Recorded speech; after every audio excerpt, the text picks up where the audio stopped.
दूसरी बात कि जो उनका निधि आता है, जो फंड आता है तो जनता के लिए, हाँ, सांसद जो निधि आती है वो कहीं खर्च ही नहीं करते हैं। उन्हें पूछे कि आपने सांसद निधि कहाँ खर्च की तो कहेंगे हर हर महादेव। आप रक्षा काहे नहीं करते महिलाओं की तो कह रहे हर हर महादेव। आप काम नहीं करते, हर हर महादेव ना, तो रोटी के अल्टावल पलटावल जाला ना, कोई तरह सरकार के अल्टावल पलटावल जाला। हाँ, तो जनता इस बार रोटी पलटा देगी। इस खबर के प्रस्तुतकर्ता हैं campus school, momentum coaching, Ashpra gems and jewellers. स्वाद में है खास, अपनों को लाए पास, सुधा मान्या मसाले। नमस्कार, एनबी न्यूज भारत देख रहे हैं आप और मैं हूं आपके साथ यशस्वी पाठक। पीछे हुजूम देख रहे हैं आप और ये हुजूम काजल निषाद का है। जहां जहां जा रही है साथ साथ समाजवादी पार्टी, पीडीए गठबंधन और खास तौर पर अलायंस की जो बात चल रही है, हुजूम साथ साथ ना सिर्फ काजल निषाद की चल रहा है बल्कि अपने दुख पीड़ा और दर्द को भी काजल निषाद को बता रहा है। अभी सुन रही थी आपको, आपने कहा कि यहाँ पे जो शोषित लोग हैं, जो निषादों को जेल में डाला गया, 4 लोगों को आपने छुड़ाया। पावर अभी नहीं है, आपने कहा कि अभी दमदारी से लड़ रही हो, पावर मिलेगा तो और लड़ूंगी। जरा बताइए कि पावर होने में और ना होने में कितना अंतर हो रहा है। एनबी भारत का मैं स्वागत करती हूँ और आपका धन्यवाद करती हूँ। हमेशा ये जमीन हकीकत दिखाने का आप काम करती हैं।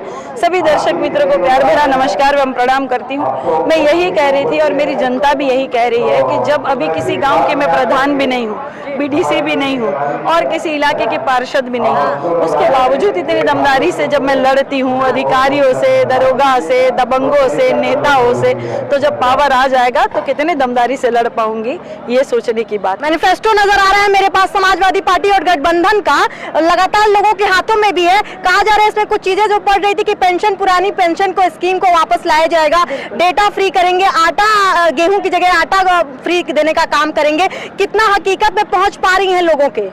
बहुत पहुंच पा रही है, सभी तक ये मैनिफेस्टो पहुंचा है और सभी तक जो है पार्टी की नीतियां भी पहुंच रही है और ये योजना जो पहले भी समाजवादी पार्टी की सब थी वो सभी तक पहुंच रही है पूरी तरह से। आज भी हमारी महिलाएं कहती है, जब मैं देहातों में भी जाती हूँ और अलग अलग टोलों में भी जाती हूँ, ग्राम सभाओं में जाती हूँ, लगातार चलती हूँ इसी पैर के साथ और इसी बीमारी के साथ चल रही हूँ, वहाँ महिलाएं कहती है कि बहनी जब समाजवादी पार्टी रहल तब पेंशन मिलत रहे, अब की नाय मिलता ही मोदिया खा गई का। हम कली माई अब की फिर मिली, जब इंडिया गठबंधन की सरकार बनी तो अब की 3000 रुपया मिली। मोदी जी का आपने नाम लिया, उन्होंने कहा कि अगर गठबंधन आए तो लूट लिया जाएगा।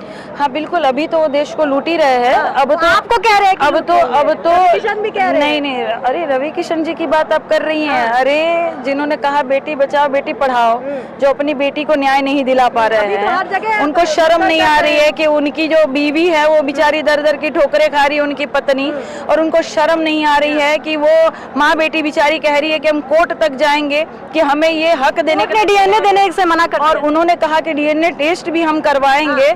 हाँ, तो देखिए इस तरह के प्रत्याशी क्यों चुनेंगे लोग ऐसे लोगों को? ये महिलाओं की कहाँ रक्षा कर पाएंगे? जो स्वयं अपनी बेटी की रक्षा नहीं कर रहे हैं वो काहे रक्षा करेंगे भाई? और जनता की बेटियों की तो अच्छी तरह से जनता समझ रही है। दूसरी बात, वो बाहरी है, मैं लोकल हूँ, मैं बहुआ पार की बहुरिया हूँ और माननीय सांसद जी फिल्मों में बहुरिया बनते हैं। कहा जी देखे है ना आप लोग? नहीं मानते, नहीं, लुग्गा पहने हुए देखे होंगे ना जी, तो फिल्मों में बनते हैं बहुरिया, हम तो यहाँ के बहुरिया है। अब 20 दिन बच गए हैं सिर्फ, अभी 10 तारीख को नामांकन भी होगा। कितना करीब पा रही हैं और क्या आखिरी में जाते जाते आप रवि किशन शुक्ला को क्या कहने वाली हैं? किस अंजाम को आप देख रही हैं इस चुनाव में? मैं कह रही हूँ कि माननीय सांसद जी, आप अपनी बेटी को भी न्याय ही नहीं दे रहे हैं और दूसरी बात, अपनी पर्सनल प्रोफेशनल जिंदगी को आपने सार्वजनिक कर दिया है कि आपके जो घर के ही लोग हैं वही कह रहे हैं, फोटो दिखाकर, वीडियो दिखाकर कह रहे हैं कि हमारे साथ न्याय नहीं हो रहा है। तो इसी तरह से जनता समझ रही है कि जनता के साथ न्याय नहीं हो रहा है। दूसरी बात कि माननीय सांसद जी के नाम का एक भी पत्थर आप नहीं देखेंगे, उनके नाम का सिलपट देखे जी है तो उनके नाम का सिलपट नहीं है। और दूसरी बात कि जो उनका निधि आता है, जो फंड आता है तो जनता के लिए, हाँ, सांसद जो निधि आती है वो कहीं खर्च ही नहीं करते हैं। त्रिनेत्र हम नहीं, नहीं, वो मुझे बताए कि वो कहाँ खर्च करते हैं। कोई भी सवाल पूछे पूछे तो कहेंगे हर हर महादेव, कोई सवाल पूछे, कोनो सवाल पूछे बाबू तो कहेंगे, अरे सुन लीजिए, कोई सवाल पूछे तो कहेंगे ए बाबू यहाँ जरबो तो सीधा स्वर्ग में जाइबो, ऐसा तो ये वो बोलते हैं। उन्हें पूछे कि आपने सांसद निधि कहाँ खर्च की तो कहेंगे हर हर महादेव। आप रक्षा काहे नहीं करते महिलाओं की तो कह रहे हर हर महादेव। आप काम नहीं करते हर हर महादेव। हर चीज का हर हर महादेव जवाब नहीं होता है।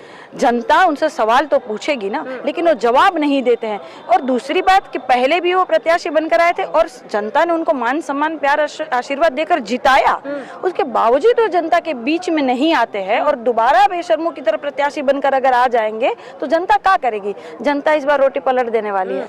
काहे कि रोटी को एक तरफ रखा जाएगा ना तो जर जाए, ना तो कच्चा रह जाए, खाए लायक नहीं रही ना, तो रोटी के अल्टावल पलटावल जाला ना, वही तरह सरकार के अल्टावल पलटावल जाला।